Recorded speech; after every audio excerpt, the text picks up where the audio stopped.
Kaunti na lang pero kulang pa rin.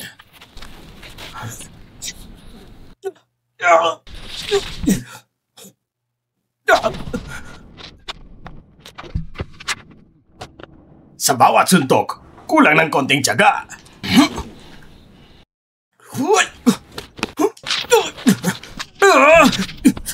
Lahat ay kulang ng konti.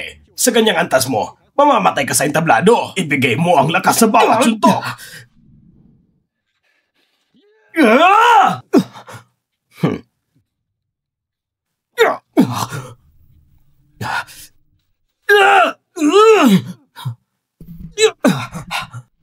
Napakahina. Sobrang hina. 3 taon ka nagsanay sa akin. Hanggang ngayon, ni 10 kong galaw, hindi mo pa rin kayang gawin. Master, hindi ko kasalanan nito. Ang mga pulseras na ito ay masyadong kakaiba. Sa loob ng 3 taon, tuwing nag-iinsayo ko, mas lalo silang bumibigat. Ngayon, parang kasing bigat na ng bundok. Ang mga pulseras na ito ay kayamanang sagrado ng sekta. Habang mas tumataas ang antas ng tagapagsuot, mas bumibigat ang mga ito. Ngayon, ang bawat pulsera ay may bigat ng libu-libong jin. Ibig sabihin, ang lakas ni Xiaofeng. Hindi ba, Master? 3 araw na lang magsisimula ang paligsahan ng digmaan. At ngayon ang araw ng pagpipili ng mga kalahok ng pamilyang Yi. Ang mga pulseras na ito, pakibuksan niyo po para sa akin. Ang kayamanang ito ay sagrado, pati ako. Hindi ko ito kayang buksan. Kailangan nating hintayin ang 3 araw. Sa oras na yon, matatapos ang 3 taong bisa at kusa na itong magbubukas. Pero naniniwala akong makakapasok ka sa pagpili at makakadalo ka sa paligsahan ng digmaan. Sige na, umalis ka na.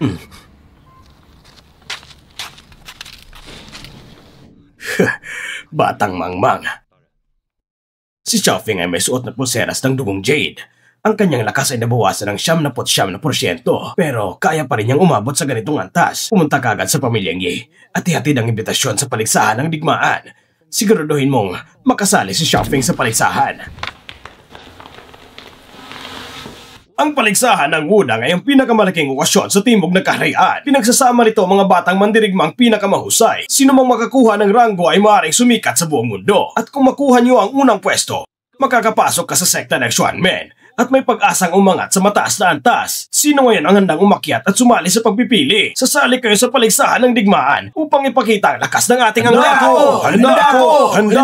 Handa ako! Ako ang sasali. Napakahalaga ng paligsahan ng digmaan. Ikaw ang isang anak na mababang uri. May lakas loob kang sumali. Karapat-dapat ka ba? Tamang sinabi ng nakakatandang amo. Sa pagpili para sa paligsahan ng digmaan, ikaw, Yifeng, isang anak ka lang sa labas. Sasali ka pa? Wala ka talagang galang. Hindi ka ba tinuruan ng ina mo? Nakalimutan niyo na ba? Patay na ang nanay niya. Si Yifeng lang ang natitira, kasama ang inutil niyang ama. Namamalimos lang sila ng makakain sa pamilyang Yi. Isang anak na may ina, pero walang pagpapalaki. Isang pamilya ng mga hamak. Oo nga. Wala akong oras makipagtalo sa isang bastarong katulad mo. Ngayon din, lumayas ka na. Kung hindi, babaliin ko mga binti mo. Ayon sa batas ng pamilya Yi, lahat ng anak ng Yi may karapatang sumali sa paligsahan ng digmaan. Kahit anak ka pa ng pinuno, wala kang karapatang paalisin ako. Sabi mo wala akong karapatan? Ako, Yifeng, hindi ako sumusunod sa utos mo. Mga tao, dalhin siya palabas at parusahan siya na mabigat. Panginoon ng sambahayan? Tay.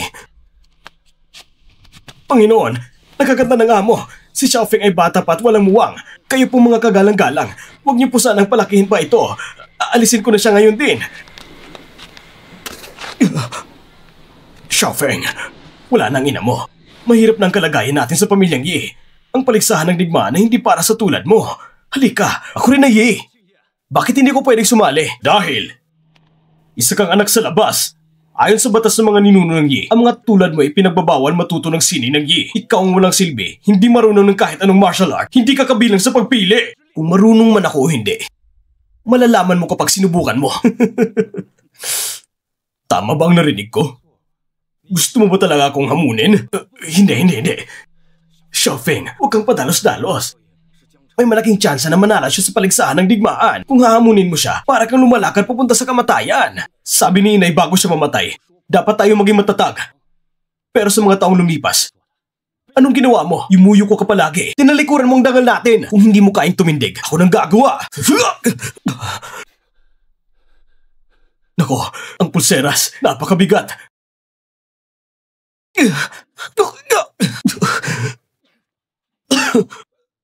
Napakabigat. Isang bastardong may maruming dugo. Tapos ka na! Mas mahirap akong kumain ka kaysa bugbugin ka. Xiaofeng! Tama na! Tama na, Xiaofeng. Sige na. Xiaofeng, humingi ka ng tawad sa nakakatanang amo. Hihingi ka ng tawad? Huli na para dyan. Panginoon ng pamilya. Bata pa siya. Hindi pa niya alam ang tama at mali. Pakiusap. Ipakita niyo ang inyong awa. Ang kakulitan ng bata ay mapapatawad pa. Ngunit ang paglabag sa batas ng angkan ay hindi. Si Yifeng ay palihim na nag-aaral ng sining ng Yi. Dapat siyang parusahan ng mabigat. Hindi ko ninako ang sining ng Yi. Kung ganon, saan mo natutunan ang mga galaw mo? Natutunan ko sa... Sabi ni Master, wag na wag ko siyang ibubunyag. Kita mo, nagnakaw nga siya. Ang ina mo'y nangaliwa. At ikaw ay magnanakaw ng sining. Isang pamilya ng mga walang hiya. Wag mong bastusin ang ina ko. Xiaofeng, bakit? Nagsisinungaling ba ako? Ang nanay mo'y walang dangal, nakikipagrelasyon sa isang utusan, at ipinanganak ay isang bastardong tulad mo. Ang nanay mo isang hamak na babae. Kaya kayong lahat ay lahi ng mga hamak. Walang hiya ka! Mamatay ka! Xiaofeng! Mukhang hindi ka pa rin tumitigil, ha? Kung ganon, bugbugin niyo siya hanggang sumuko! Sige na! Xiaofeng! Tinuno ng pamilya! Isa siyang dugo ni Yime! Pamangkin mo siya! Sa alaala ng iyong kapatid! Patawarin mo na siya ngayong pagkakataon! Pinuno! Pinuno, nakikiusap ako sa inyo! Pagkawalan mo siya! Pinuno, nakikiusap ako! Itigil niyo! Xiaofeng! Ama! Hindi mo basta-basta pwedeng palampasin ito! Ninakaw niya ang sining ng Yi family! Pinuno, salamat. Tigil! Saan mo siya dadalhin? Si Yifeng ay nagnakaw ng Yi family martial arts. Ayon sa batas ng pamilya, dapat putulin ang kanya mga binti. Pinuno, huwag mo siyang gawing inutil. Kapag ginawa mo yun, magiging patapon na siya. Ako nang mananagot sa lahat. Isang mababang lingkod lang ng pamilya. Anong ipagpapalit mo bilang kabayaran? Dalhin niyo siya at baliin ang 4 niyang mga bias. Ang sekta ng Xuanmen, Jiang Hailu, bumibisita sa Yi family. Nagdala ng panyaya para sa martial arts tournament. Pagbati sa Ginoong Jiang. Pagbati sa Ginoong Jiang! Tumayo kayo. Yi Haichuan, lumapit ka. Ito ang panyaya ng Yi family para sa martial arts tournament. Anong tinitignan mo? Ito'y panyaya mula sa Xuanmen. Ito'y pinadala sa lahat ng pamilyang kalahok. Anong kinalaman mo rito, bastardo? Pagkaalis ni Ginoong Jiang, babalihin ko mga binti mo! Ang sekta ng Xuanmen ay palagi nagpapadala ng panyaya ayon sa pangalan na isinumite ng bawat pamilya. Ngayon, ang Yi family namin ay hindi pa nagsisimula sa pagpili. Ang panyaya ay malino na utos mula sa Xuanmen. Ano? May reklamo ka? Hindi. Wala akong reklamo.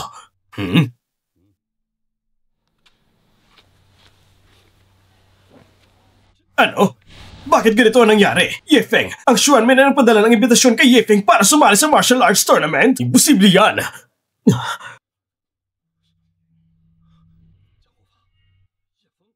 Si Yifeng ay anak ng isang babae mula sa mababang uri. Isa siyang hamak na tao. Tama, malamang nagkamali ang Xuanmen. Tahimik ka! May karapatan ka bang kwestiyonin ang pasya ng Xuanmen? Yi Haichuan, binabalaan kita. Si Yifeng ay isa sa mga itinalagang kalahok sa Xuanmen. Kapag sinaktan mo siya, wawasakin ko ang Yi family. Hindi po.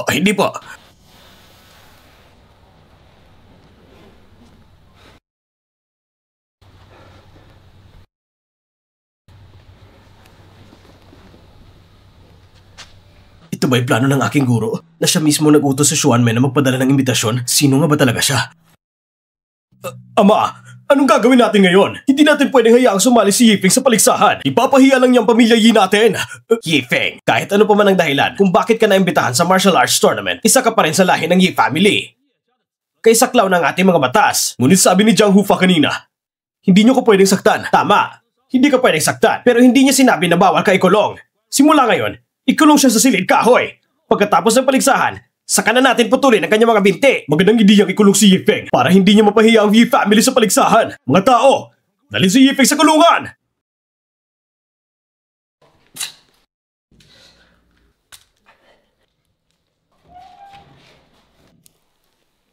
Xiaofeng. Tatay. Xiaofeng anak, naayos ko na lahat ng kailangan. Maya-maya, aalis tayo sa Yi family. Lalayo tayo sa timog na kaharian. Tay, ano bang silbi ng pagtakas? Nakalimutan mo na ba kung paano namatay si inay? Nang tumakas ka noon, nawala ang dangal mo. Ang natamo mo lang ay pansamantalang paghinga sa kahihiyan sa martial arts tournament. Doon lang natin mababago ang ating kapalaran. Baguhin ang kapalaran? Ang martial arts tournament ay puno ng dalubhasa. Isang atake ni Ye Shenghao, hindi mo kayang tanggapin. Paano ka makakalaban sa kanila? Makinig ka na lang sa akin. Umalis na tayo. Ang mamuhay kahit papano ay mas mabuti kaysa mamatay. Tay, ganun na lang ba kayo habang buhay naluluhod at magpapakaaso? Para sa akin, ang maging aso ng pamilya Yi ay ang karangalan mo! Anong balak mong gawin? Alam mo na nakakahiya ka ngayon. Bugbugin niyo siya!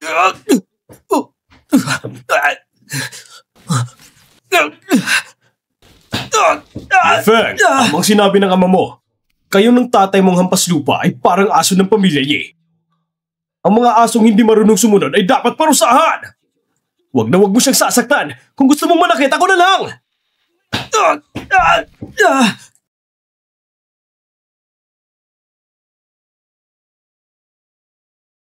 Aray! Wag! Tigilan niyo na! Wag!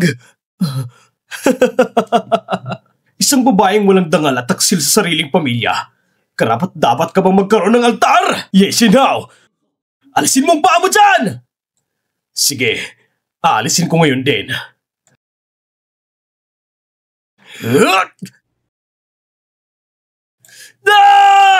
Takin mo! Matagal ko nang hindi gusto mga katulad yung walang silbing mag-ama. Pagkatapos ng paligsahan sa Wado, ako mismong tatapos sa inyo. Bantayan niyo sila na mabuti.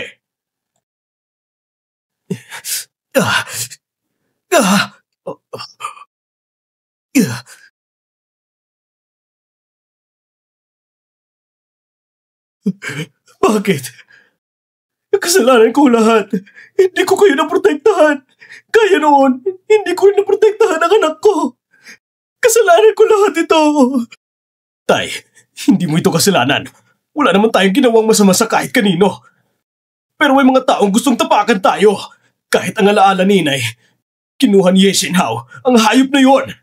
Ano ba bang kaya nating gawin? Kung titiis lang tayo, wala ring mangyayari. Ngayon, si He Shewan ang pinuno ng Ye family at si Ye Shenhao ay isang pambihirang talento. Sa harap nila, wala tayong sandata, kundi sarili nating dugo. Sa 3 araw, magsisimula ng Wado tournament. Kung makakaya kong manatiling buhay, maaari kong magkasali sa paligsahan at pasanin lahat ng kahihiyan. Pero, Tay, pagtiwalaan niyo naman ako kahit minsan. Kailangan ko lang makayanan hanggang sa 50.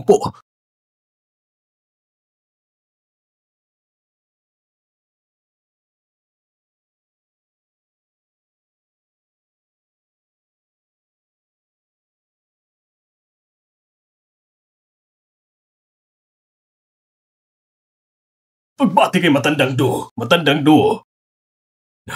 Bakit wala si Xiaofeng? Pinuno, kailangan po bang ihinto muna ang laban? Ang Wado tournament ay napakahalaga. Hindi ito basta-basta pwedeng baguhin. Ipagpatuloy ang paligsahan gaya ng dati. Magpadala ng tao para hanapin si Xiaofeng. Ako na mismo ang pupunta. Ang Wado tournament ay pinagsama-sama ang mga kabataang magdirigma sa timog na kaharian. Isang dakilang okasyon ito. Ngunit simple lamang ang patakaran. Ang pinakamalakas ang mananalo. Sino man ang makapanatili sa entablado hanggang sa huli, siya ang magiging kampyon ng Wado tournament. Siya ay tatanggapin sa Xuanmen. Sino sa inyo ang gustong unang lumaban? Ako na!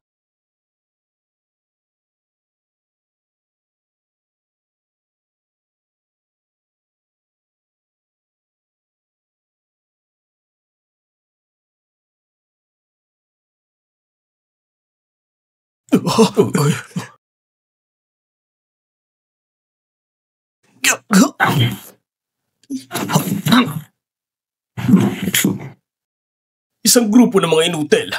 Puro dugot pawis lang ang puhunan. Ang kapal ng mukha mo! Hindi ka pwede magwala rito sa Wado tournament! Pasensya na, pinuno ng Yi family. Si Wang Qianye matagal na nag-aaral ng martial arts sa Hilagang Kaharian. Kakabalik lang niya. Hindi niya alam na napakahina niyo pala. Ikaw! Nag-aral ako sa Amerika ng 10 taon. Ngayon, tumatayo ako rito sa entablado, hindi para sa titulo, kundi para linisin ang mundong ito sa mga basurang tulad ninyo. Huwag kang masyadong mayabang! Hindi ako mayabang. Mahina ka lang at walang kwenta. Dahan-dahan lang. Huwag mo siyang patayin. Huwag kang mag-alala, Ma. Hindi ko siya papatayin.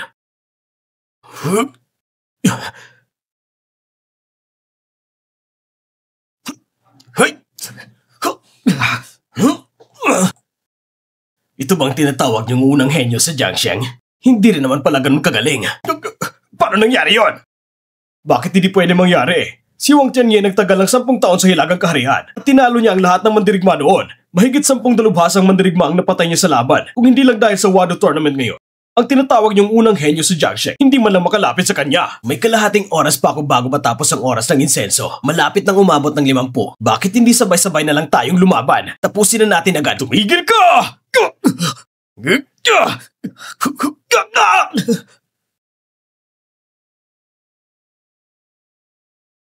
Tumigil ka!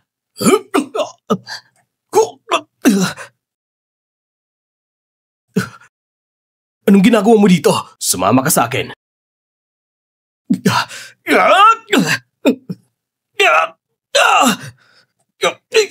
Anong balak mo gawin? Siyempre, una kitang ipapadala sa kabilang buhay. Sandali, susuko na ako! Susuko na ako! Yashinaw! Tay, tulungan mo ako! Ano pang hinihintay nyo? Tulungan niyo siya! Ay!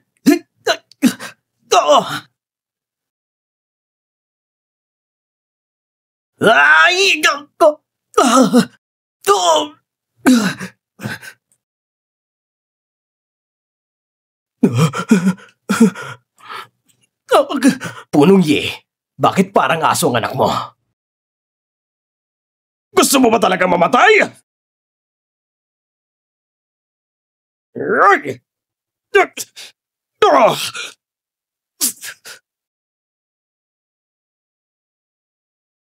Chanao! Papatayin kita!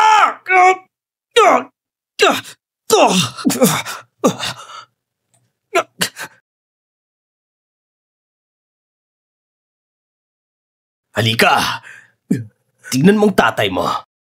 Ni gumawa ng Zongzi, hindi niya magawa. Ikaw daw ang unang henyo ng Jiangsheng. Ngayon, mukhang mamamatay ka rin sa kamay ko. Sige, tutulong ako! Nakalimutan mo na ba ang kondisyon ng anak ko? Kahit ano, tatanggapin ko. Mabuti, pagsamahin na lang natin ang pamilya Yi at pamilya Zhu. Lahat kayo magpapalit ng apelyido sa Zhu. Hindi pwede yan. Ang pamilya Yi may daang taon na kasaysayan. Imposible yan!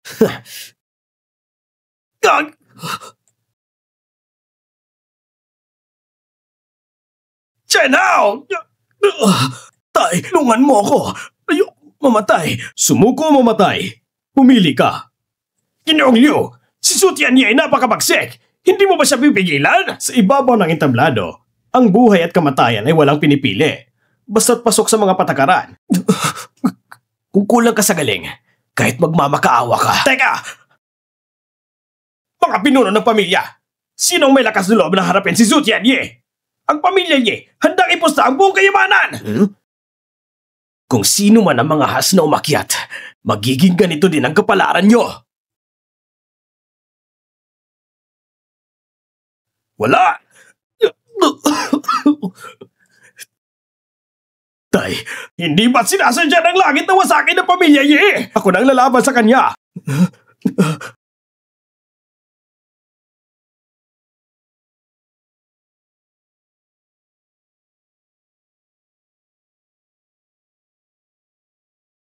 May isa pa palang hindi natatakot na mamatay.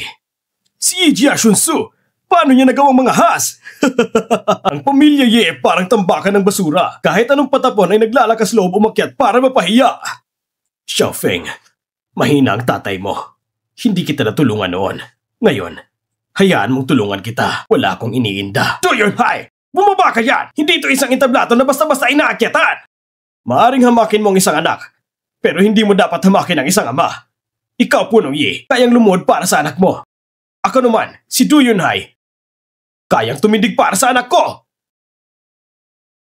Ang mga epekto ng dalawahang modelo ay nakakaingay.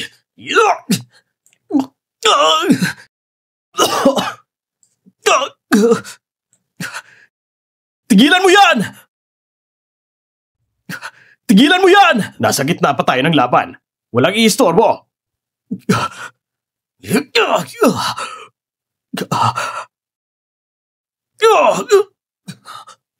Tay! Alam ko na. Alam kong walang silbi ang lakas na yan. May iba pa bang gustong ipagtanggol ng pamilya Ye? May iba pa bang gustong umakyat at mamatay? Ako! Hindi pa tapos ang laban. Gusto mo talagang mamatay?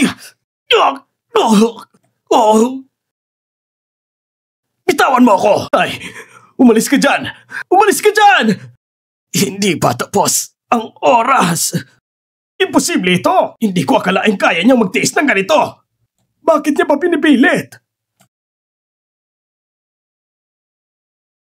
Walang kwentang palabas. Tianyi, huwag ka na mag-aksaya ng oras. Tapusin mo na siya. Oo. Sa susunod kong galaw, gagamitin ko ang lahat ng lakas ng 10 lungsod. Kung makakayanan mong saluhin, hayaan na natin!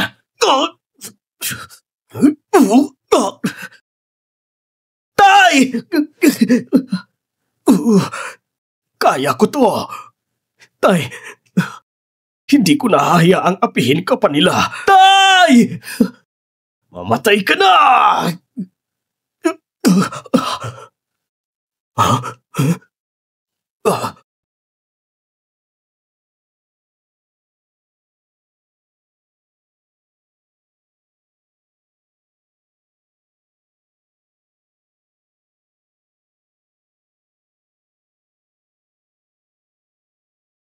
Ang pulang diadema. Sino ba talaga siya? Ang galing ng mga penang mahina. Kung may tapang ka, akong labanan mo! Akala mo ba, ang isang anak ng patapon, ginagamit mong paraan para mag-atake ng palihim para saktan ako? Sa tingin mo ba, karapat-dapat ka na makipaglaban sa akin? Sa tingin mo, makukuha mong atensyon ang mga tao sa Ye family? At mabago ang tadhana mo? Sige, babasagin kong ilusyon ninyo! Yeah!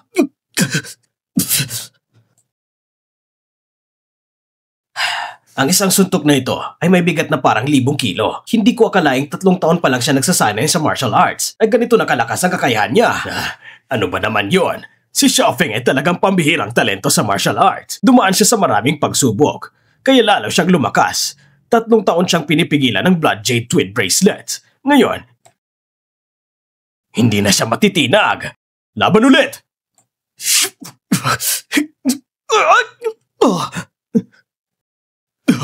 Tumayo ka!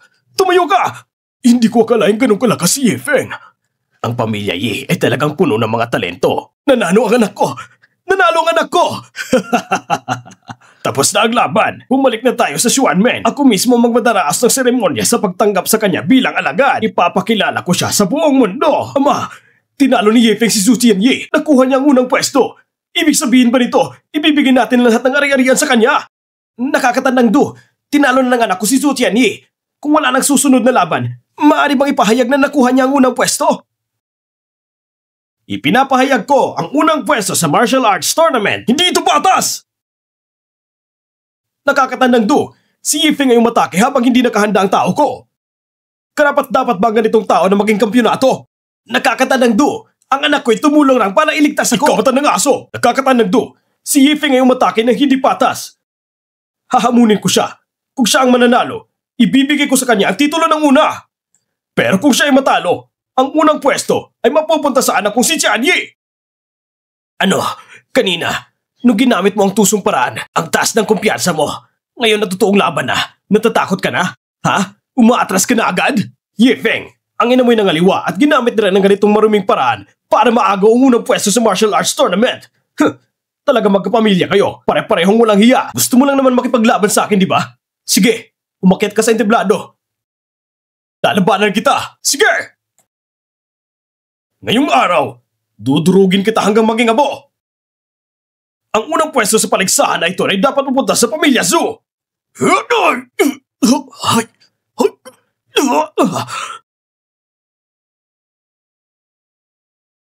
Hindi ko makita. Si Zhu Chaoyan ay isa sa pinakamahusay sa matatandang henerasyon. Ngunit siya ay hindi kayang talunin si Ye Feng. Mukhang ang kapalaran ng paligsahan ay nakatakda na. Ama, hindi natin pwedeng hayaang manalo si Ye Feng. Kapag nanalo siya, at siya ang mangunguna, mamamatay tayong lahat. Ama, tigilan mo siya! Yeah! Tigilan mo yan!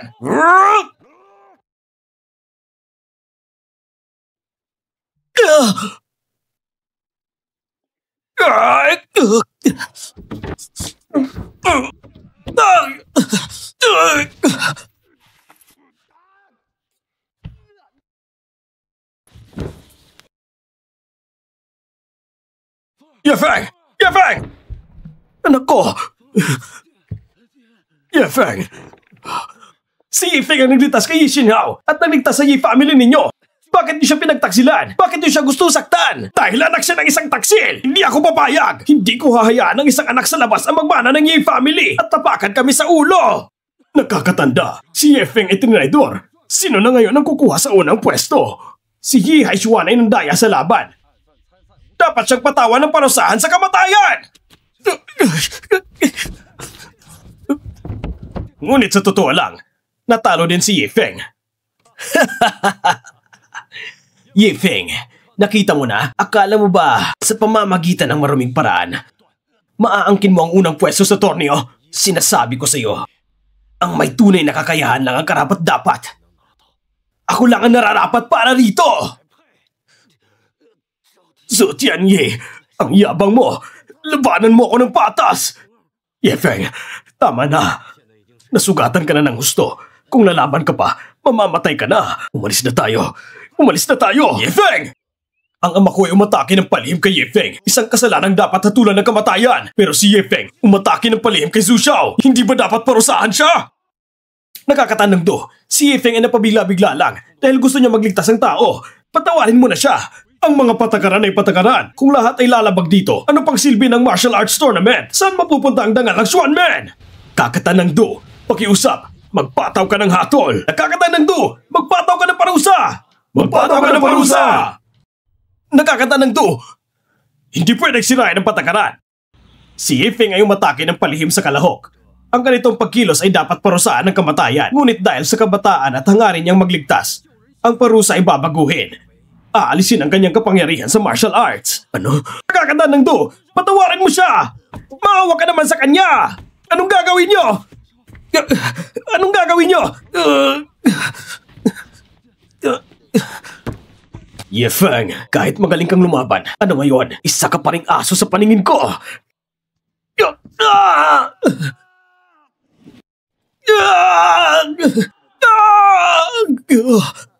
Sayang ang galing ng binata. Anak! Anak!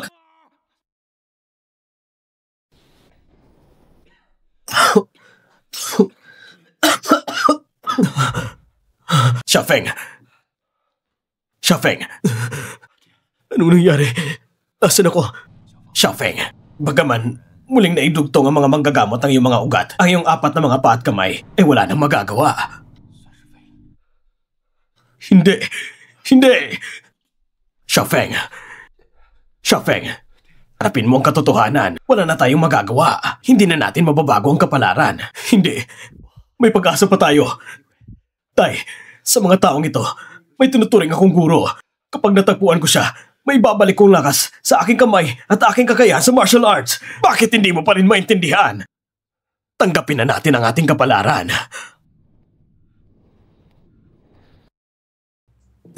Paumanhin, maaari ba akong magtanong? Nakita niyo ba ang taong ito? Hindi namin siya nakita. Pakiusap, tingnan niyo muna to. Nakita niyo na ba siya? Hindi namin siya nakita. Tara! Alis na tayo! Tara na! Hoy! Saan ka pupunta, ha? Master! Alam ko na.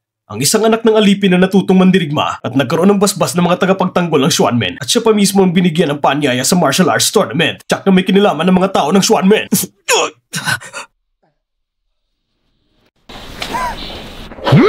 Kahit lumpo ka na, bakit hindi ka pa rin sumusuko? Iniisip mo pa rin gumanti kay Batang Guro Joe kasama ng iyong guro? Bukod sa napakalaki ng malaking pagkakaiba ninyo sa katayuan, kung lakas lang ang pag-uusapan, kayang-kaya kayong durugin ng Batang Guro Joe sa isang salita lang. Teka, hindi pa ako tapos.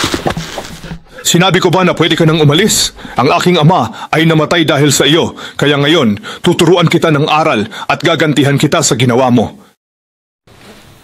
Napili na si Ducheng, ang nakakatanda ng Xuanmen, bilang kampiyon ng torneo. Imulat mo ang mata at tingnan kung nasaan ang guru mo. Ye Chenghao, anong ibig sabihin nito? Ngayon ang pagpasok ko sa Xuanmen, seremonya ko ito bilang alagad ng banal na mandirigma. Bakit mo dinala ang basurang ito? Batang Guru Zhou, naimbestigahan ko na. Ang guro ng bastardo na ito ay traidor sa Xuanmen. Magkasabwat sila para pabagsakin ang Xuanmen. Kaya pala isang anak ng manugang nakasali sa torneo ng martial arts at sinakta ng anak ko. Ang Xuanmen ay sandigan ng kaharian sa timog. Kung pababagsakin mo ang Xuanmen, gusto mo ring wasakin ang kaharian sa timog. Siya'y espiya mula sa kaharian sa Hilaga. Hindi ako espiya mula sa Hilaga at hindi rin traidor ng Xuanmen ang guro ko. Bakit? Kung gayon, ang sayo ba ang pulang jade bracelet ang kayamanan ng Xuanmen? Dahil ninakaw ninyong magguro yan, Yefeng, upang makuha mo ang unang pwesto at mapalapit sa banal na mandirigma, talagang pinaghirapan mo? Ano? Sayang? Akala ko pa naman ay may potensyal ka. Agad mong ibigay ang impormasyon tungkol sa traidor na yon, kundi ay mamamatay ka? Ipinamanak ako sa pamilya ngunit dahil anak ng manugang, di nila ako pinahalagahan. Tanging guro ko lang ang di tumingin sa mababa kong estado, tinruan ako at binigyan ng pagkakataon. Ngayon, wala kayong makukuhang impormasyon tungkol sa kanya. Nakakatandang Du, huwag nang mag-aksayan ang laway sa bastardong yan. Nasa kamay ninyo ngayon. Ito ang larawan ng guro ng bastardong yan. Sa isang sulyap, malalaman na. Bilang nakakatanda ng Xuanmen sa loob ng maraming dekada, agad kong makikilala ang sinumang miyembro ng Xuanmen. Yefeng, kapag nahuli ang iyong guro, sabay ko kayong pagbabayarin sa buhay ng aking ama. Napakawalang galang. Hindi ba't lumpo na siya? Paano pa siya may ganyang kalakas na kakayahan? Ikaw na walang kwentang aso? Akala mo ba makakaligtas ka na dahil kinain mo ang larawan? Nakakatawa. Huwag kayong mag-alala mga Ginoo. Nakita ko na ang larawan at tutulungan ko si Batang Guru Zhou na linisin ang mga taksil sa Xuanmen.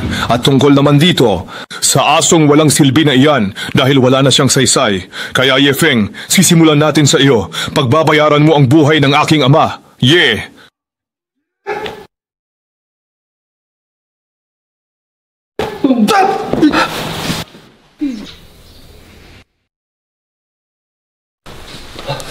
Talaga? Batang Guru Zhou, siya ang nasa larawan, ang traidor ng Xuanmen. Ha? Nasaan si nakakatandang Du? Ikaw, anong nangyari? Kinatakutan ka ng ganyan ni nakakatandang Du. Mataas ang posisyon niya sa Xuanmen. Kahit tagapagtanggol ka, ano ngayon? Kung kaya mong pasunurin ang nakakatanda, ako kaya? Matandang hukluban? Nakipagsabwatan ka kay Yefeng para pabagsakin ang Xuanmen. Ngayong nabunyag na ang lahat, kamatayan lang ang para sa'yo. Hindi ba? Ako ang nadamay sa'yo. Hindi mo to kasalanan, kundi kasalanan ng guru mo. Tinuruan lang kitang lumaban, hindi sa kalupitan ng mundo. Tapos na ba kayo sa huling habilin, mga pinuno ng pamilya? Ngayon, sumama kayo sa akin at puksain ang traidor sa Xuanmen. Anong poprotektahan ko? Ducheng, naglakas loob kang saktan ako? Disipulo ako ng banal na mandirigma at mamumuno sa Xuanmen. Isa ka lang nakakatanda. Kung disipulo ka ng banal na mandirigma, sino siya? Isa lang siyang bastardo, si Zhou. Walang kwentang aso sa paanan ni Xiao, hindi ba? Aba, magaling! Isang araw pa lang akong wala at naging basura na naman ako ng Xuanmen. Ang disipulo ko ay naging aso sa paanan. Mayabang at mapangahas, binaluktot ang katotohanan. Gusto niyong mamatay?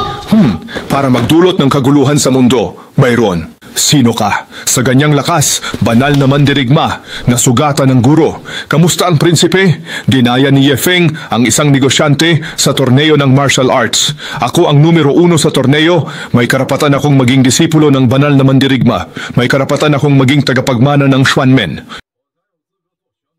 Napilitan lang si Xiaofeng na kumilos para iligtas ang ama. At saka, malinaw kong nakita na ang atake niya ay nagpatalsik lang sa'yo, hindi ka nasaktan.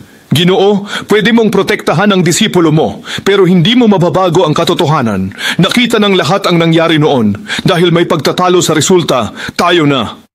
Sige, lumaban muli, ngunit hindi pwedeng makialam ang banal na mandirigma. Sige, hindi ako makikialam. Guro, wala na akong kapangyarihan dahil sa aking mga paa at kamay. Imposibleng manalo ako. Lumpo ka man, nakakatayo ka pa rin. Xiaofeng, pambihirang henyo ka sa martial arts at mas lumalakas ka sa bawat hamon. Naniniwala akong mananalo ang guro. Humayo ka! Gamitin mo ang lahat ng iyong lakas upang puksain si Yefeng at para matapos na ang lahat ng problema. Gamitin mo ang lahat ng iyong lakas upang puksain si Yefeng at para matapos na ang lahat ng problema. Yefeng, inaamin kong napakahusay mo, ngunit ngayon ay inutil ka na. Isa ka lang talagang walang silbing aso. Sa 3 galaw lang, wawakasan ko na ang buhay mo. Hay nako, wala ka pa ring kwenta. 30% lang ng kapangyarihan ko ang ginamit ko sa galaw na iyon. Di ko inakala na bibigay ka. Ako ang mananagot. Pasensya na, hindi sinabi ni Tianyi na neutral siya, kaya napatay niya ang alagad mo. Talaga ba? Tumingin kang muli. Ano man ang tingin, kaya pa rin niya. Kaya ko pang lumaban. Muli, paalong nangyari to? Isang walang silbi na nawalan ng lakas. Paanong nakayanan ng atake ni Batang Guro Joe? Hindi mo ba nakita? Kahapon, lumpo na si Yefeng, pero ngayon nakatayo na. Matigas talaga ang buto ni Zhou Xiaoyun. Laging binubugbog, pero kinabukasan ayos na. Pero para mapatay siya, kailangan isang bagsakan lang. Tianyi, huwag ka nang magatubili. Gamitin mo na ang buong lakas mo. Sa suntok na ito, ginamit ko ang lahat ng aking kakayahan. Kung makakatayo ka pa, talo na ako. Kung hindi, kailangan mong bumangon. Sa pagsubok lamang, lalo kang magiging malakas. Kapag bumangon ka, lalo kang lalakas. Tama ba? Bangon! Bangon! Nasa tamang landas ba ang batang ito? Hindi pa rin patay? Ano pang hinihintay nyo? Patayin nyo na habang mahina pa? Hoy, hoy! Ay, ano ba ang nangyayari dito? Hehe. Ngayon, halika na. Kailangan mong sirain muna bago makabuo ng panibago. Ito ang tunay na pambihirang henyo sa martial arts. Isa sa milyong-milyon. Manatili kang matatag at ipagpatuloy mo ang iyong ginagawa. Maging matibay ka. Henyong martial arts? Anong klaseng kalokohan iyan? Imposibleng gumaling ang kanyang mga paralisadong bintit braso. Nagpapanggap lamang siya, tama. Kahit na mayroong henyo ng martial arts sa mundong ito, ako iyan, si Zhou Tianyi. At hindi ikaw na parang isang walang silbing bagay.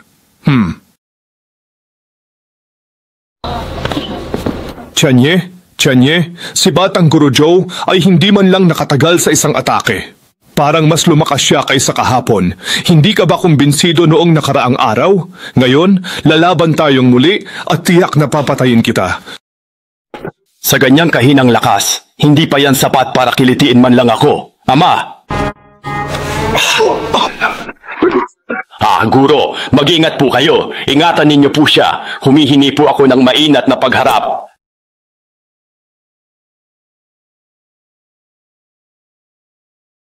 Ang mag-amang Zhou ang espiya ng kaharian sa Hilaga. Nakalimutan niyo bang si Zhou Tianyi ay nag-aral ng martial arts doon? Matagal na siyang kakampi nila. Masama ba kumampi sa Hilaga? Mas mabuting maging aso ng Hilaga kaysa tao ng Timog. Kaya ka ba rito para magdeklara ng digmaan? Ano kung magdeklara ng digmaan? Tayo. Ang ating mga kaharian ay daang taon nang naglalaban at kayong dalawa ay dekada ng walang talo. Narito ako hindi lang para magdeklara ng digmaan, kundi para magbigay ng solusyon. Sa loob ng 3 araw, pipili tayo ng 3 henyo na maglalaban dito. Ang mananalo ay mamumuno sa Hilaga at Timog. Ano, baka naman ang mga taga-kaharian sa Timog ay hindi maglakas loob na tumanggap ng hamon, ha? Guro, kaya kong lumaban. Parang pamilyar ang mukha ng taong ito. Sa loob ng 3 araw, dito sa lugar na ito, magkakaroon tayo ng laban ng buhay o kamatayan. Isama niyo rin ako. Kakampi ako, hindi takot sa kamatayan. Ang totoo, gusto kong pumunta sa kaharian sa Hilaga para maging hari.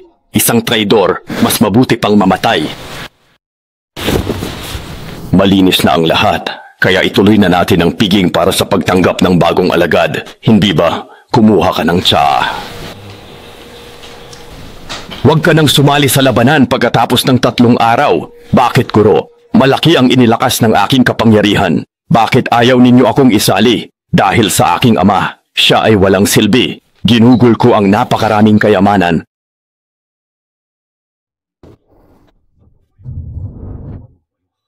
para palakasin ka at isari sa torneo ng martial arts. Pero ni hindi mo matalo ang isang basurang lumpo. Anong silbi mo pa sa akin? Paano mo gustong mamatay? Ginoo, hindi sa walang kakayahan si Tianyi. Kakaiba talaga si Yefeng. Kahapon, sa pilitan kong sinira ang kamay at paa niya. Pero ngayon, magaling na lahat ng sugat niya. Ito ay tila. Ang ganyang pangangatawan, ngayon lang ako nakakita. Kung si Yefeng ay henyo ng martial arts, di ba't delikado ang laban pagkatapos ng 3 araw? Naku, problema to. Tanging pambihirang henyo lang ang kayang magpagaling ng sugat sa maikling panahon, ang dating pinakamagaling na henyo ng ating kaharian sa Hilaga. Ang kapatid kong si Du Qingyon ay may kakayahang iyon. Kung buhay pa siya, matagal nang sumalakay at nasakop ng kaharian sa Hilaga ang Timog. Si Du Qingyon, ang taong iyon, nakita ko na siya. Ang ama ni Yefeng, ang manugang ng pamilya Ye, ay kahawig ng nasa larawan, ngunit ang pangalan niya ay Du Yunhai. Kaya pala, dati, winasak ni Du Qingyon ang kapangyarihan niya, nagpanggap na patay at tumungo sa kaharian sa Timog. Kung gayon, dapat taga-Hilaga rin si Yefeng. Pinilit kong magtanim ng espiya sa Xuanmen. Hindi ko akalaing magbubunga pala ng di sinasadya. Ha! Mga kasama, pagkalipas ng 3 araw, tuluyan nating masakop ang kaharian sa Timog. Halika't sabay tayong magtagumpay.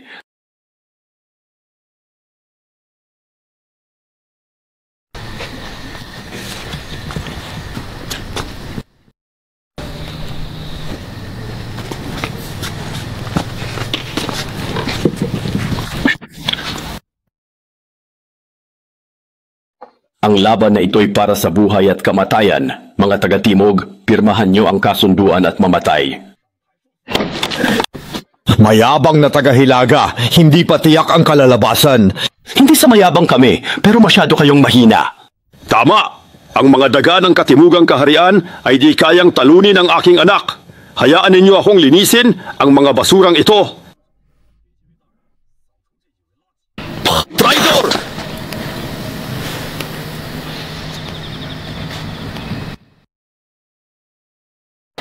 Zhou Tianyi, napakayabang mo! Ilang taon ka palang naging traidor, ngunit parang nakalimutan mo na ang iyong katayuan? Kung gayon, hayaan mong ako mismo ang susubok sa iyong tunay na kakayahan.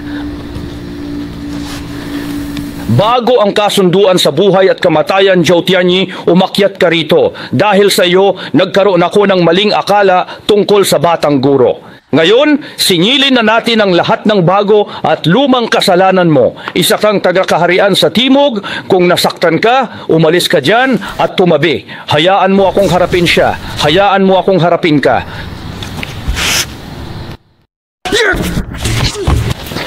Guro, huwag mag-alala. Si Du Cheng ay nakakatandaan ng Xuanmen. Hindi siya matatalo. Walang silbi.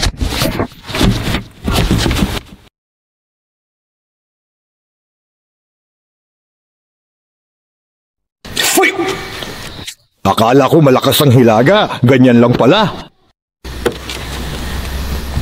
Natalo mo lang ang pinakamahina. Nagyayabang ka na. Hanggang dyan na lang ba ang kaya nyo? Talunin mo muna ako bago ka magmayabang sa akin.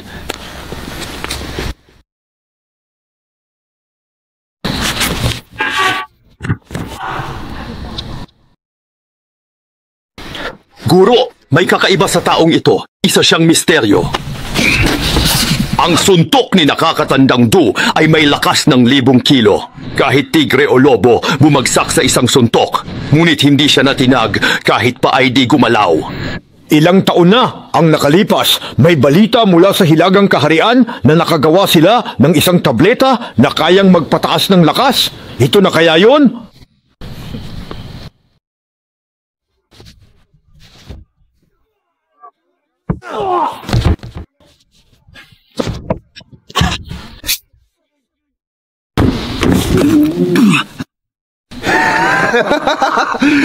Mahina, sobrang hina. Ganyan lang ba ang antas ng mga nakakatanda ng Xuanmen? Hindi nyo masalo ang isang atake ko. Ha ha ha! Naghanda pa naman ako ng 3 tao. Mukhang hindi mo na kailangang kumilos. Malapit nang maging atin ang Timog na kaharian. Mamatay ka! Sige!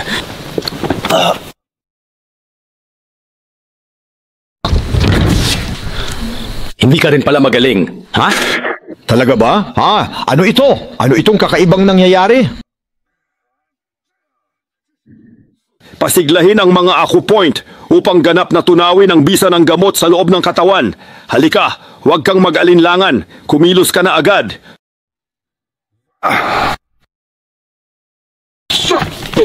Uli! Magpulit. Hindi pa ako natatapos sa pagsasalita. Halika, sumubok ka pang muli.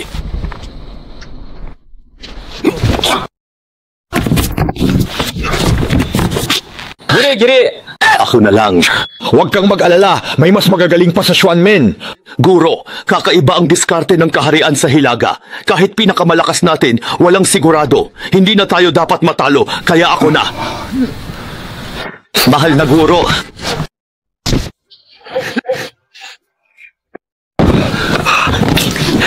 Pumalit ka. Walang kwenta. Guro, sige na, lumaban ka na! Sandali, Yefeng. Hindi ba? Mayroon pa bang pangangailangan para maglaban tayo? Anong ibig mong sabihin? Ha? Hindi nyo pa pala alam? Ang ama ni Yefeng, taga-kaharian sa Hilaga rin, ang mabuti kong kapatid na si Duking yun. Kaya dapat, taga-kaharian sa Hilaga rin si Yefeng at mabuti kong pamangkin. Aking pamangkin? Bakit nakatayo ka pa riyan? Halika rito. Ipinanganak at lumaki sa Timog, para lang sa Timog ako lalaban.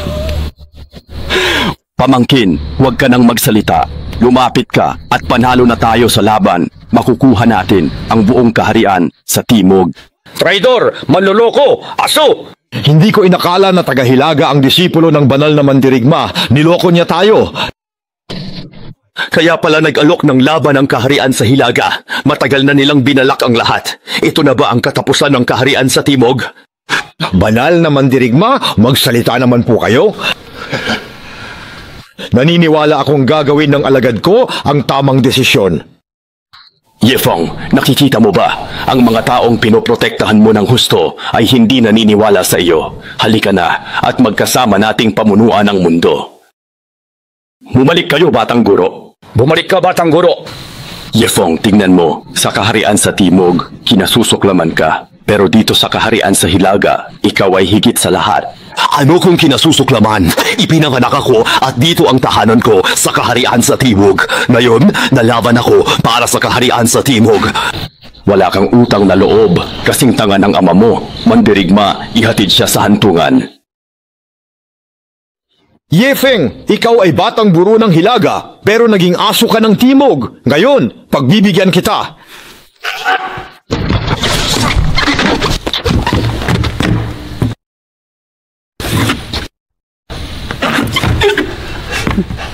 Ginoo, may mali sa kalagayan ng Batang Guro.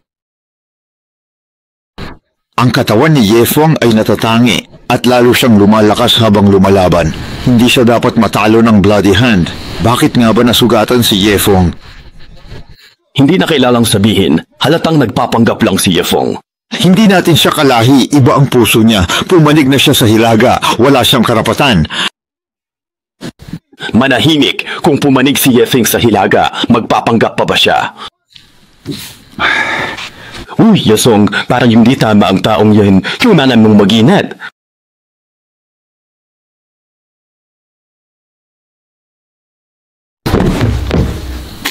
Ha, magaling. Anak ka nga ni Duking yun. Talagang mana ka sa ama mo. Pero, wag mong isipin na nanalo ka na dahil natalo mo lang si Bloodhand. Alam kong espesyal ang katawan mo at ako naman ay henyo sa martial arts na bihira lang makita. Kahit malubha ang sugat ko, kaya kong gumaling agad at lalo pang lumakas. Kaya, pinapunta ko si Bloodhand sa entablado, hindi para talunin ka, kundi para tigilin ang iyong kakayahan. Tama, mayroon kayong parehong pangangatawan ng iyong ama, kaya pareho kayong may kahinaan, at iyon ay ang gulugod. Kapag nasaktan ang gulugod mo, hindi ka na makakabangon. Sa huling laban, tiyak na matatalo ka. Huling pagkakataon mo na, sumuko ka sa akin. Kundi patay ka. Huwag kang satsat ng satsat. Di pa alam sino ang panalo. Ha? Kailangan pa bang pagpasyahan ng mananalo? Wala ka ng pagkakataong lumaban. Hindi na kailangan ng alagad ko. Kahit si Zhou Tianyi na walang silbi ay madali ka nang durugin. Ako na ang bahala sa basurang ito at personal ko siyang dudurugin. Boyo! mo yon, ikaw na. Huwag po kayong mag-alala, banal na guro. Hinding-hindi ko siya bibigyan ng anumang pagkakataon.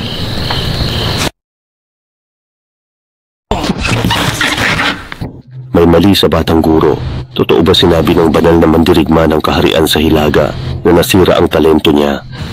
Alam ng banal na guro ang kahinaan ni Xiaofeng. Ang laban na ito ay patibong para sa kanya. Alagad ng banal na mandirigma, batang guro ng Xuanmen, iyan lang ba ang iyong lakas? Bibigyan pa kita ng isang pagkakataon. Sumama ka sa akin pabalik sa kaharian sa Hilaga at hindi kita papatayin. Kaya ko pang lumaban. Laban pa. Ang tigas talaga ng iyong bibig. Kung gayon, uunahin kong basagin ang iyong bibig. Kung gayon, uunahin kong sasaktan ang iyong bibig.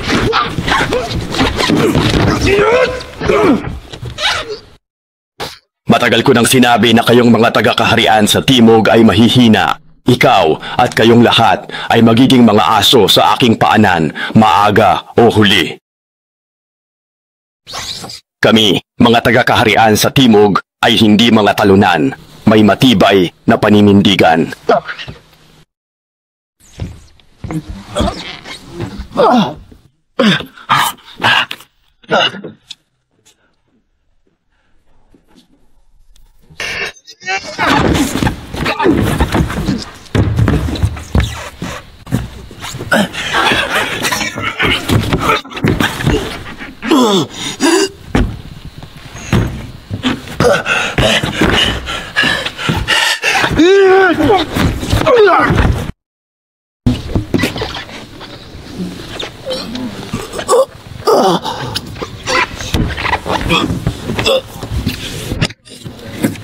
Xiaofeng, sapat na. Nagawa mo na ang lahat ng iyong makakaya. Hindi ka na dapat makipaglaban. Batang guro, kung ipagpapatuloy mo pa yan, ikaw ay mamamatay. Para sa kaharian sa Timog, hindi ako maaaring matalo. Sige, lumaban pa. Balak ko sanang iligtas ang iyong buhay, ngunit dahil desidido kang mamatay, tutuparin ko ang iyong hangarin.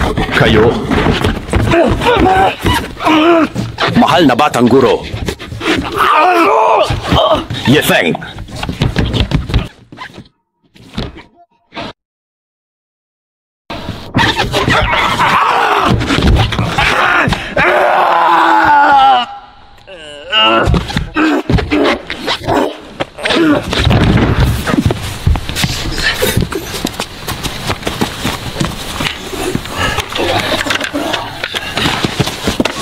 Guro, hindi ka nag-iisa. Nandito ako palagi para sa iyo.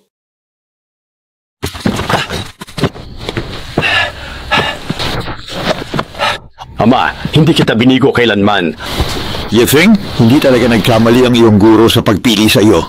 Banal na pinuno, talo ka. Sa pustahan, dapat sumuko ang Hilaga sa Timog. Anong saysay ng pustahan? Hindi ko naman sinabing susunod ako. Noon pa, mahihina lang ang sumusuko, hindi ang malalakas. Ilang laban lang na panalunan mo, ilang walang silbi lang natalo mo. Gusto mong pasukuin ang Hilaga? Hindi pwede.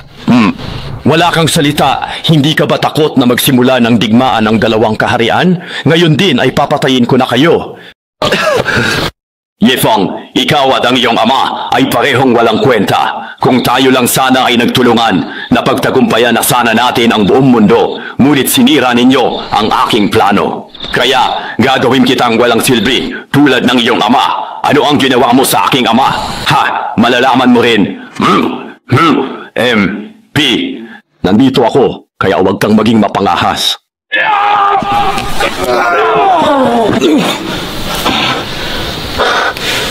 Matanda, kahit nanalo ka ngayon dahil sa pagiging maingat, ano naman, hindi magtatagal, lulusubin ng mga mandirigma mula sa kaharian sa Hilaga, ang kaharian sa Timog, at kayong lahat ay magiging parang aso sa ilalim ng aking paa. Ako aalis, pero kayo hindi. Tulungan sila, bawal silang pabalikin sa Hilaga. Kung makabalik, mapapahamak ang Timog. Patayin. Ye Feng, kung talagang gusto mong manatiling buhay ang iyong ina, sabihin mo sa kanya na pigilan na ang lahat ng ito. Guro!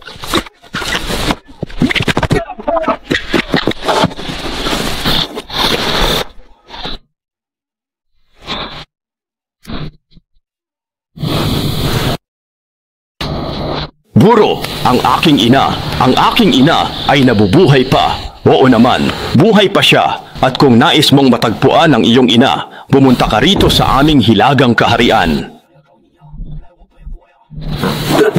Guro, huwag kang padalos-dalos. Baka isa lamang itong patibong nila. Patibong man o hindi, patayin siya. Lalabas ang totoo. Sige, kapag namatay ako, isasama ko ang ina ni Yefeng sa libingan. Banal na guro, sinuwerte ka lang. Lumayas ka. Yefeng, hintayin kita sa kaharian sa Hilaga. Alis!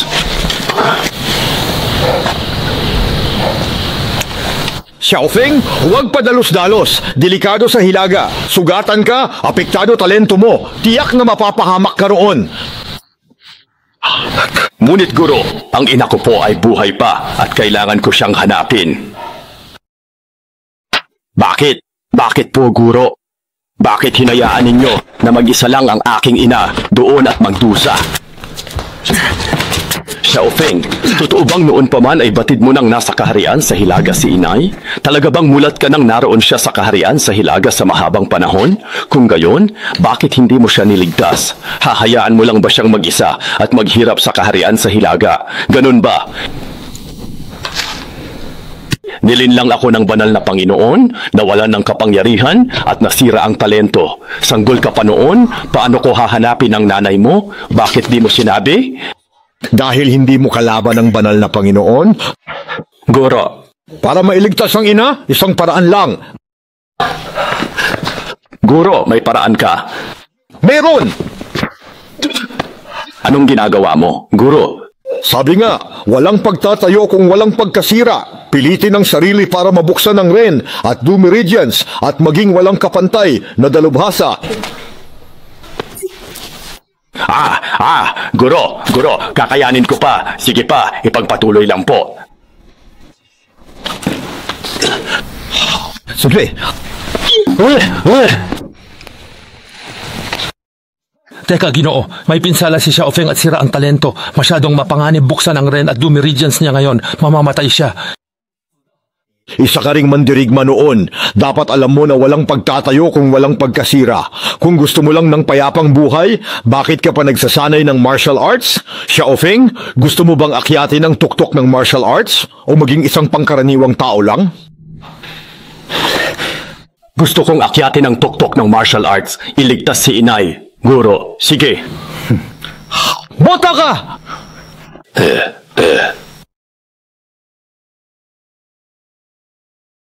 Itro!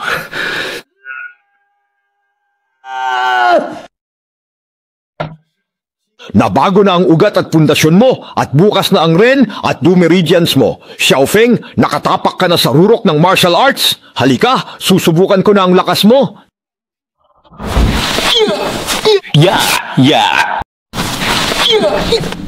Yehey! Ha! Ang galing!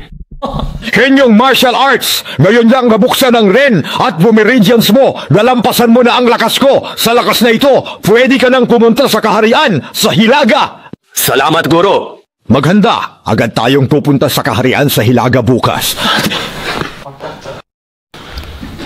Ang siyam na dragon pills ay mula sa mga buto ni Du Yunhai. Kinuha at pinino ko ng maraming taon. Sa pag-inom nito, lahat kayo ay magiging henyo sa martial arts tulad ni Yefeng at lalakas ng sobra. Hindi nyo lang malalampasan si Yefeng, kundi magiging walang talo. Salamat, Panginoon. Panginoon, may masamang epekto po ba ang tableta na ito? Mayroong akong kaunting side effect pero anong problema ron? Gusto nyo bang sumuko sa pagkakataong maabot ang pinnacle of martial arts? Pero ayokong sumuko. Sige, pagkalipas ng ilang araw, lulusob ang ating hukbo sa Southern Country para subukan ang kanilang lakas, Martial Saint.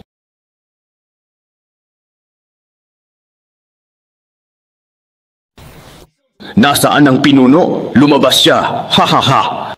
Bata, dumating ka nga talaga. Dinala mo pa ang matandang yan mula sa aking banal na lupain para mamatay.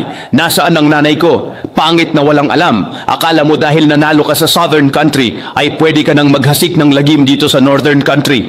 Purihin nyo ako, Zhu Xiao. Hahayaan nyo akong talunin ang magmaster na yan para palakasin ang dangal ng Northern Country. Tinalo na kita. Sandali, mali. Master, huwag kang mag-alala. Hindi ko siya kalaban. Napansin mo ba? Kakaiba ang kanilang ayos. Maitim ang labi. Pula ang mata, malinaw na nalason sila. Ngunit puno sila ng sigla at lakas. Masigla at puno ng buhay. At ang kanilang lakas ay higit na nakahihigit sa dati. Noon, panigurado akong gumamit sila ng eliksir na nagpapalakas sa kapangyarihan ng isang tao. Kalma ka muna. Susubukan ko muna ang kanilang lakas. Halika, Xiaowen. Lalabanan kita. Dati, ikaw ang pinakamahusay na eksperto sa Southern Country at kinatatakutan ko noon ang tatlong bahagi mo. Ngayon, sa aking paligid, ikaw ay isa lamang hamak na langgam. Yamang atat na atat kang mamatay, ihahatid na kita sa iyong huling hantungan. Tunay ngang ang hinala ni Master ay wasto. Ang kalagayan ng mga taong ito ay lubhang kakaiba.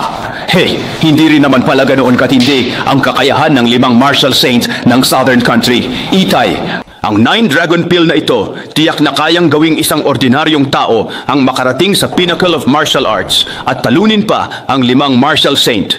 Bakit mo ako pinipigilang kainin ito? Bakit ka nagmamadali? Tingnan pa natin. Huwag kang magmadali. Kaya ko pa. Halika, bata. Huwag kang mag-alinlangan ako. Kaya ko pa. Halika. Hay. Anong klaseng pamamaraan ba ang kanilang ginamit? Isang disipulo pa lang, kaya ng tapatan ng isang master. Bakit ka pa nag-aalinlangan diyan sa taas? May kakayahan kang pabagsakin ng matandang iyan. Matanda, plano ko pa sanang makipaglaro sa iyo, ngunit sa tingin ko'y wala ka ng ganong kapalaran. Hindi ba? Pagtatraidor, walang hiya. Anong ngayon? Ang martial saint ng Southern Country. Natalo ko pa rin, hindi ba? Isang hamak na kontrabida. Ang pinakamagaling sa Southern Country. Natalo ko na. Lalaban ka pa ba? Sumuko ka na at maging tapat sa Northern Country. Ye Feng, nakikita mo ba? Wala kang pag-asang manalo. Ang pagsuko lamang ang iyong pagpipilian. Ngunit paano kung hindi ko iyon pipiliin? Kung gayon, kamatayan ang kahihinatnan ko. Mauna na kayo, tapusin na siya. Master, magpahinga muna kayo rito. Ako na ang haharap sa kanila. Sige, mag-ingat ka. Ye Feng. Natalo na ang iyong guro. Bakit ka pa nagkukunwari riyan? Dahil ba sa kaunting kahihiyan o talagang gusto mong mamatay? Hindi ba't gustong-gusto mong makita ang iyong ina? Kung susuko ka ngayon, hihilingin ko sa pinuno na pagtangkuin kayo. Kahit talunin ko kayo, makikita ko pa rin ang aking ina. Napaka-inosente mo. Pinuno.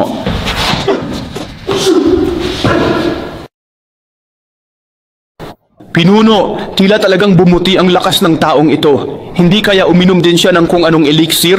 Napakalaki ng iyong pagkakamali. Uminom ka lang ng kung anong elixir na walang silbi. Ginawa mo na ang lahat ng karimari-marim na paraan. Pero iyan lang ang kaya mong ipakita. Nakakatawa talaga. Papatayin kita. Umalis ka! Kainis! Huwag nang magatubili. Sabay-sabay tayong lumaban. Pinuno!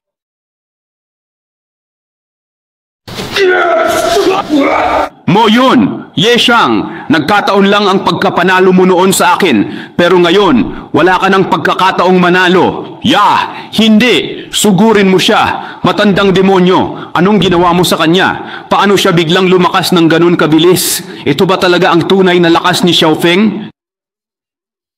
Ito ang tunay na henyo sa larangan ng martial arts. Gaya ng sitwasyon mo ngayon, hindi pa huli ang lahat para ikaw ay sumuko. Kapag nagkakaisa na ang mundo, tiyak na ako ay hihinto. Uminom ka pa ng gamot.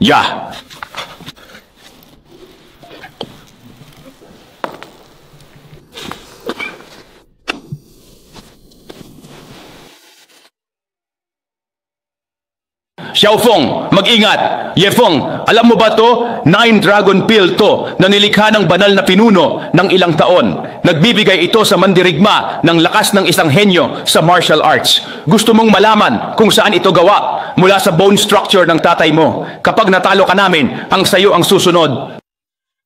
Para makalikha pa ng isa pang batch. Hinahanap mo ang iyong kamatayan. Xiaofeng, mag-ingat ka at huwag kang mahulog sa patibong. Lumaban ka lang. Sinasabing isang 9 Dragon Pill pa lang ay sapat na para talunin ang isang martial saint. Ngunit sa 2 tableta, kayang-kaya ng durugin ang sinumang mandirigma sa buong mundo. Kahit pa si Lin Yefeng ay henyo sa martial arts, ano ngayon? Mamamatay pa rin siya ngayon nang walang libing. Papatayin ko siya. Sasamahan ba kita? Pinapapatay ko ba siya sa'yo? Ano pang tinutungangan ninyo riyan? Bilisan nyo na at patayin siya. Kung sino man ang makakapatay kay Lim Yefeng, gagantimpalaan ko ng isang haligi ng purong ginto.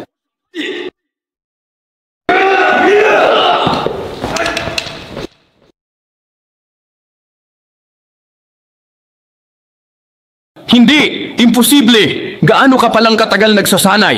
Kahit henyo ka, di ka magkakaroon ng ganyang kakayahan. Sabihin mo paano ka lumakas at ipagpapalit ko ang Northern Country sa'yo. Matatalikuran mo ba pati lugar ng iyong kapanganakan? Para lumakas, handa akong talikuran ang lahat. Hindi ba ganyan ang mundo? Sa malalakas ang lahat, ang mahihinay wala. Kung makakatalikod ako ngayon, bukas mas lalakas ako at mas marami ang makakamit. Baliw! Tulad mo, habang lumalakas, mas nagiging sakim ka. Hindi ako makikipagtulungan sa'yo. Ayokong maging kasabwat mo sa paghahari sa mundo. Seryoso ka?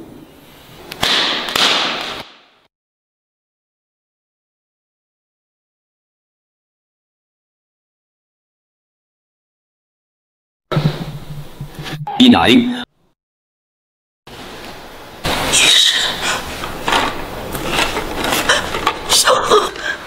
Ano? Sa harap ko pa talaga kayo magmamalasakitan ng mag-ina.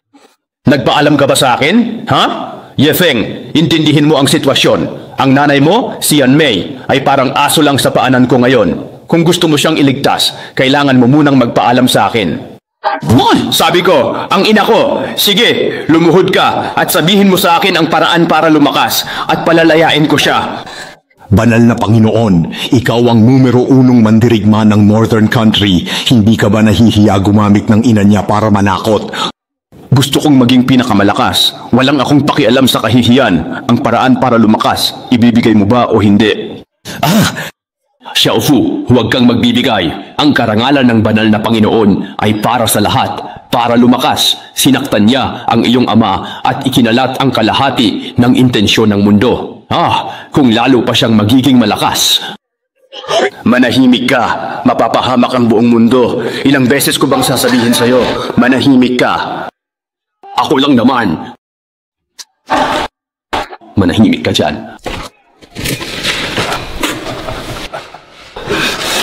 Aray ko, napakasakit nito.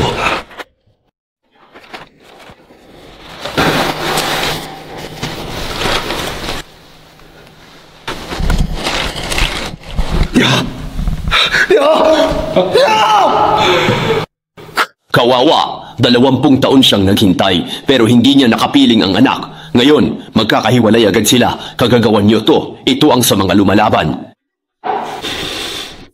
Sino? Hu Xiaomei, mamatay ka na.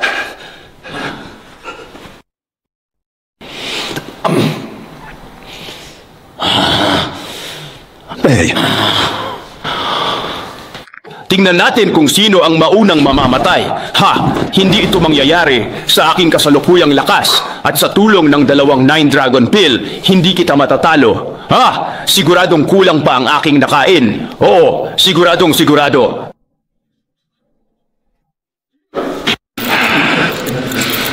Yawaw!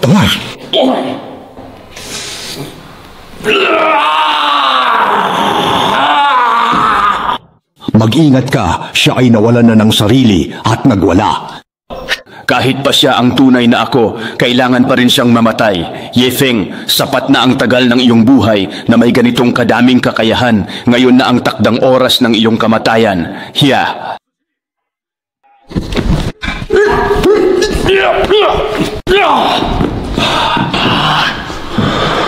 Xiaofeng, ininom ng banal na Panginoon ang eliksir at nailabas na niya ang lahat ng kanyang potensyal. Ngunit siya mismo ay magdurusa sa epekto nito. Magtiis ka pa ng kaunti, tiyak na mamamatay siya. Kahit pa ako'y mawala sa mundong ito, sisiguraduhin kong isasama ko kayo sa libingan.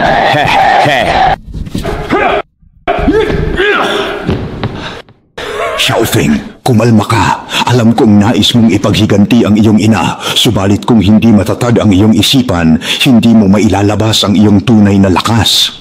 Xiaofeng, naaalala mo pa ba ang sinasabi sa iyo ng master mo noong nagsasanay kayo? Pag-isahin ang isip at kaluluwa, kaya ang sumunod ang lakas, magpakita ng kahinahunan at hindi nagugulat sa anumang pagbabago.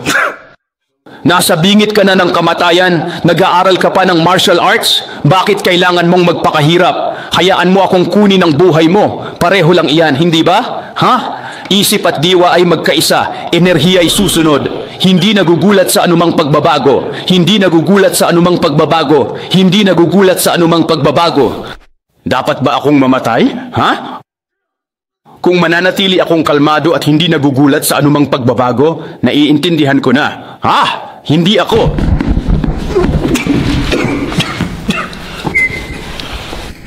Hindi ako matatalo sa iyo. Ha? Ha? Totoo ba? Totoo ba? Kung tuluyan akong mamatay, may pag-asa pa ba tayong makapaghimagsik at makapagbigay ng hustisya laban sa mga nagkasala? Maestro, may paraan po ba kayong maisalba ang aking mahal na ina?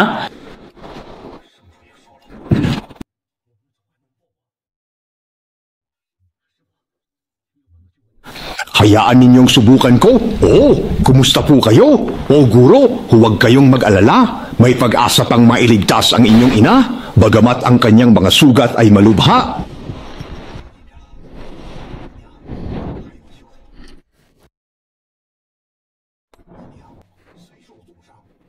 Hindi naman nasira ang pundasyon niya. Kailangan ng maraming lakas para magamot siya. May pinsala ako, kaya wala akong magawa sa ngayon. Sa kasalukuyan, ikaw lamang ang tanging pag-asa upang iligtas ang iyong ina. Huwag kang magapura. Ang proseso ng pagpapagaling ay humihingi ng ganap na pagtutok. Kahit kaunting pagkakamali ay maaaring magdulot ng kamatayan para sa iyo at sa iyong ina. Balik muna tayo sa Southern Country at doon natin sisimulan ang pagpapagaling sa iyong ina. Hindi pa tayo dapat magmadali at sumuko. Huwag kang mag-alala. Hindi pa ito ang tamang pagkakataon. Natin bang isuko si Feng ng ganoon kadali? Paano na ang 100 taong pundasyon ng pamilya Zhu? Paano na ang ating paghihiganti? Huwag kang mag-alala, may paraan ako upang tugunan iyan.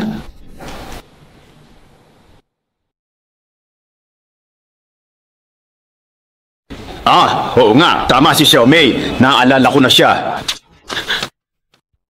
Malubha ang sugat ng aking ina at kailangan niya ng mabilis ang pagpapagaling. Kaya aayusin ko na agad ang lahat para dito. Halika na, bilisan mo! Xiaofeng, Xiaofeng, ikaw na lang talaga ang pag-asa namin ngayon. Naku!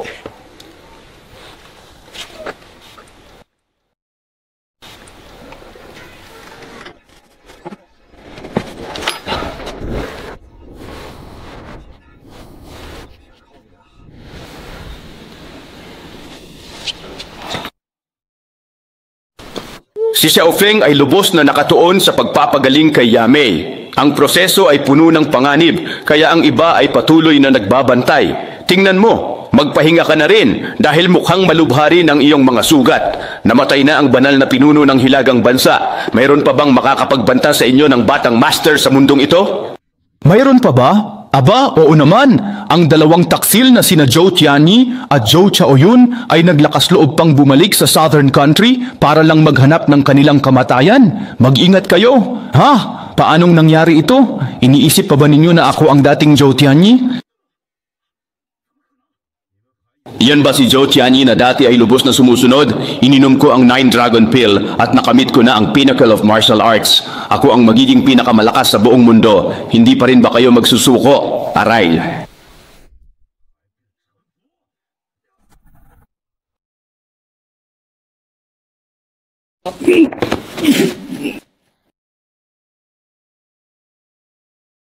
Bakit kayo ganun kalakas? Ininom ni Zhou Tianyi ang 9 Dragon Pill ng banal na pinuno ng Northern Country. Inubos ang sigla at potensyal para lumaki ang kanyang cultivation. Kahit lumaki pa ang cultivation niya, ano ngayon? Hanggat narito ang aking Xuanmen, hindi ka makakagawa ng gulo. Ano ang silbi ng Xuanmen mo? Ininom ng anak ko.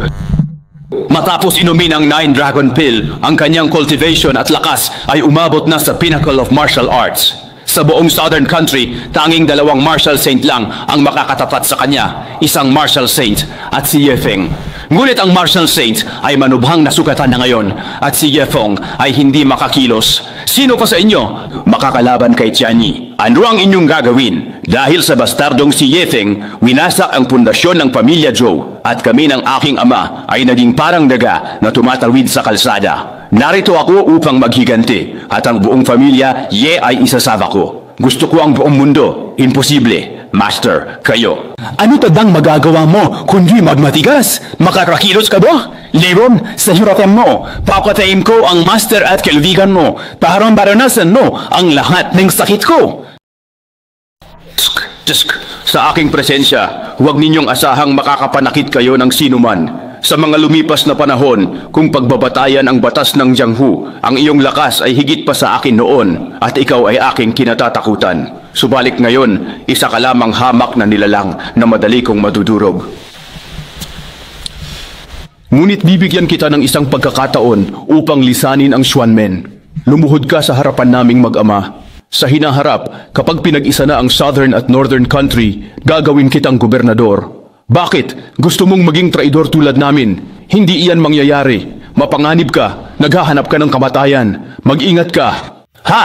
Ito ang kinahantungan ng mga ayaw yumuko. Mayroon pa bang iba na hindi pa rin kumikilala sa aking kapangyarihan? Hehe.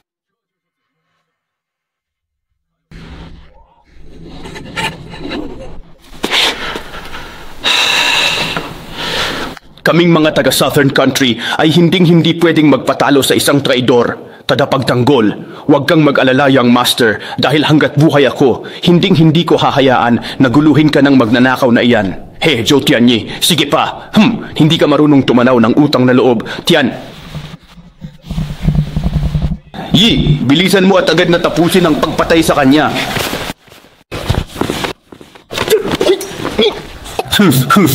Hindi ako susunod, hindi. Kay Loobo, sige, lumaban ka na lang, ha? Bakit ba? Hindi mo naman kalaban si Tianyi. Sa halip na maghanap ng iyong kamatayan, mas mainam pang maging aso ka na lang ng aming pamilya Zhou. Huwag mong isipin na kaming mga taga-Southern Country ay malambot ang buto tulad ninyo at hindi kayang mamuhay ng may dangal. Mas gugustuhin ko pang mamatay kaysa sumuko at maging katulad ninyo na walang dignidad o karangalan.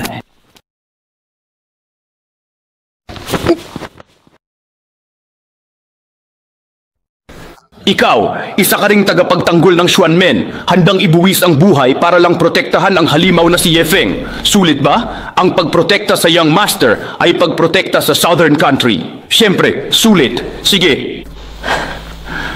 Kung gayon, papatayin ko ngayon ang young master at wawasakin ang Southern Country.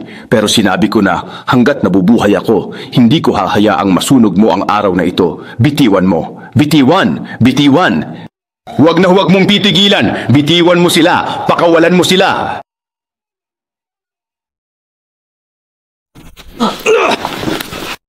Bitawan! Napakahusay ng tagapagtanggol. Subalit, mukhang pagod na ang young master.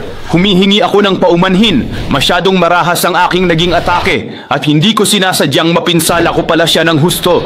Zhou Tianyi.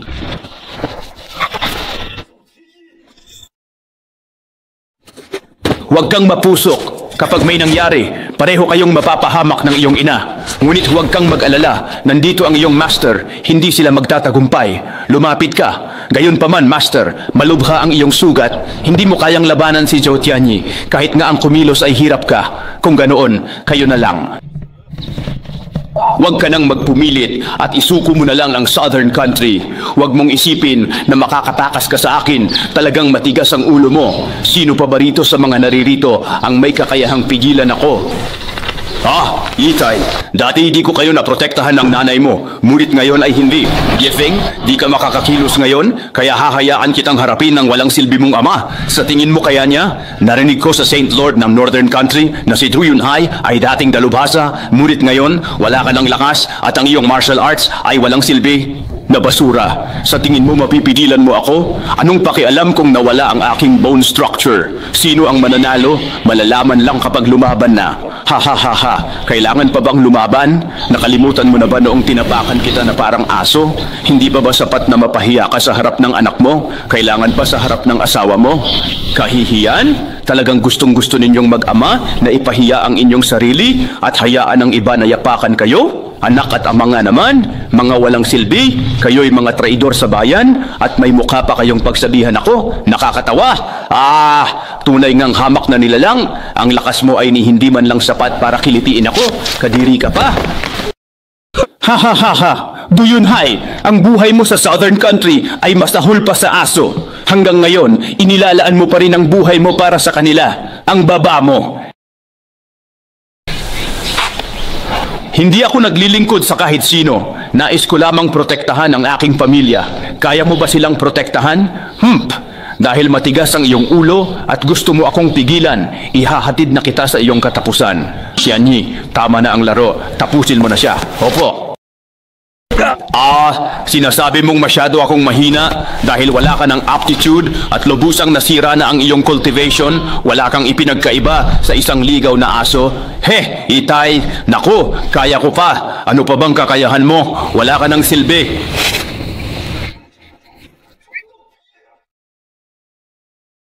Hinayaan lang kitang mabuhay sandali, kaya sa tingin mo ay may karapatan kang labanan ako? Hindi ko hahayaang mamatay ka ng ganoon kadali.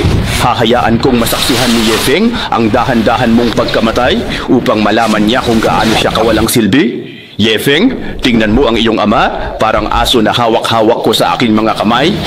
Ano ang magagawa mo? Zhou Tianyi, bitawan mo siya. Kung gusto mong saktan ako, Itay, sige, hindi ka makakakilos. Gusto mo bang gamitin ko ang isang kamay? Itay, huwag kang gagalaw. 20 taon kitang hinintay at sa wakas, muli tayong magsasama. Kung mamatay man ako, wala akong pagsisihan. Kasama ang iyong ina at mabuhay kayo ng maayos. Ha ha ha ha. Isang hamak na tulad mo, lubhang katawa-tawa. Kung gayon, uunahin na kita sa iyong hantungan. Aray, ang 9 Dragon Pill. Matandang hukluban, hinahanap mo ba talaga ang iyong kamatayan?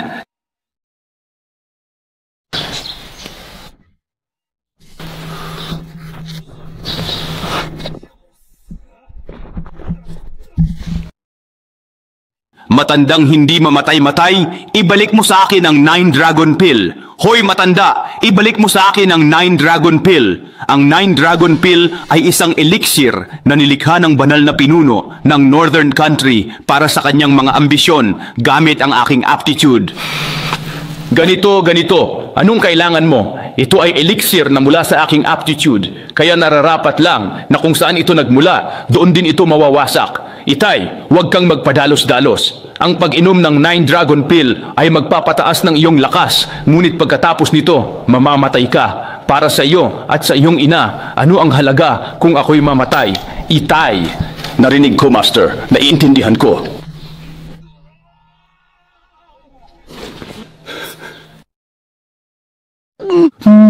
Ulitin natin. Teka, Master, paano namang biglang lumakas ng ganito ang kaniyang kapangyarihan na kaya na niyang makipagsabayan kay Zhou Tianyi?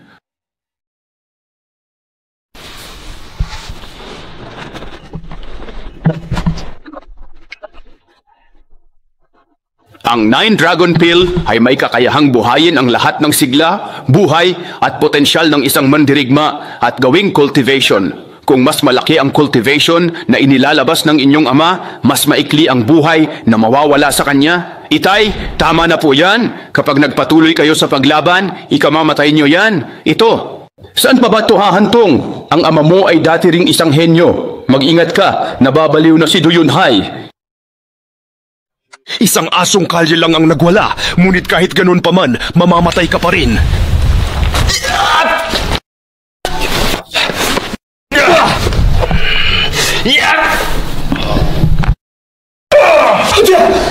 Sinasayang ng walang kwentang to ang kaniyang cultivation. Pigilan niyo siya at babagsak din yan. Pepe, hindi na ako makapagpapatuloy ng matagal pa. Kailangang matapos natin ito kaagad.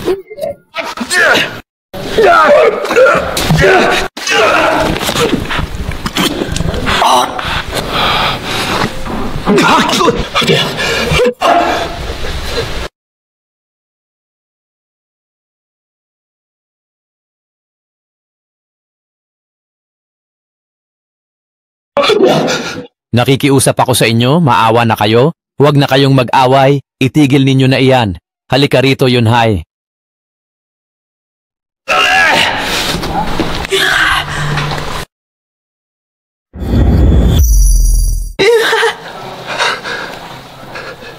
Huwag ka!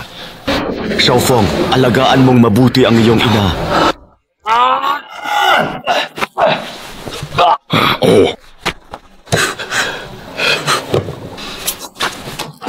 Laban!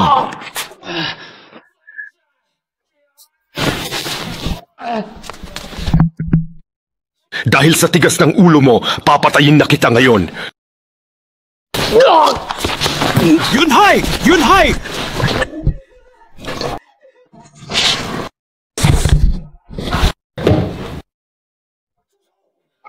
Mamatay!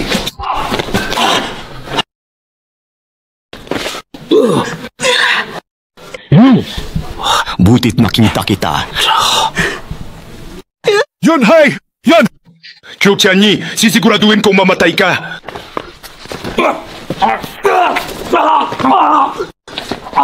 Bakit? Bakit sa dinami-dami ng tao na nagsanay ako sa martial arts at uminom pa ako ng 9 Dragon Pill, bakit hindi pa rin kita matalo? Dahil sa masasamang hangarin at gawa mo, hindi ka mananalo. Kung alam ko lang ang ganid mong ambisyon, sana'y piluksa na kita sa martial arts conference bago ka pa makapinsala sa mga tao. Ngayon na ang tamang panahon para matapos na ang lahat ng ito. Ito na ang dapat na katapusan ng lahat. Aray ko! Ang suntok na ito para sa pagtataksil mo sa Southern Country. Ang suntok na ito para sa kasamaan mo. At ang suntok na ito para sa pananakit mo sa mga mahal ko sa buhay. Ha? Mali ako. Susuko na ako. Huwag mo na akong saktan. Hindi mo lang basta hindi alam na nagkamali ka. Alam mong oras mo na. Kaya sa suntok na ito, wawakasan ko buhay mo. Umalis ang asawa ni Zhou Taoyuan. Hindi na siya makakatakas. Ikaw rin, malapit nang magwakas ang iyong pagtakas.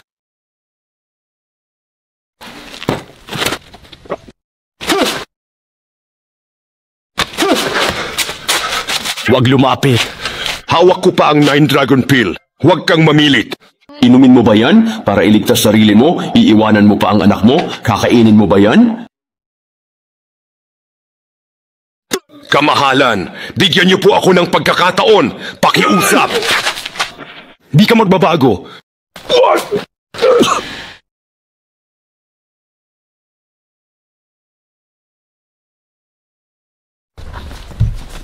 Huwag niyo akong saktan. Nakikiusap ako sa inyo. Huwag na kayong lumapit. Kailangan ko kayong protektahan.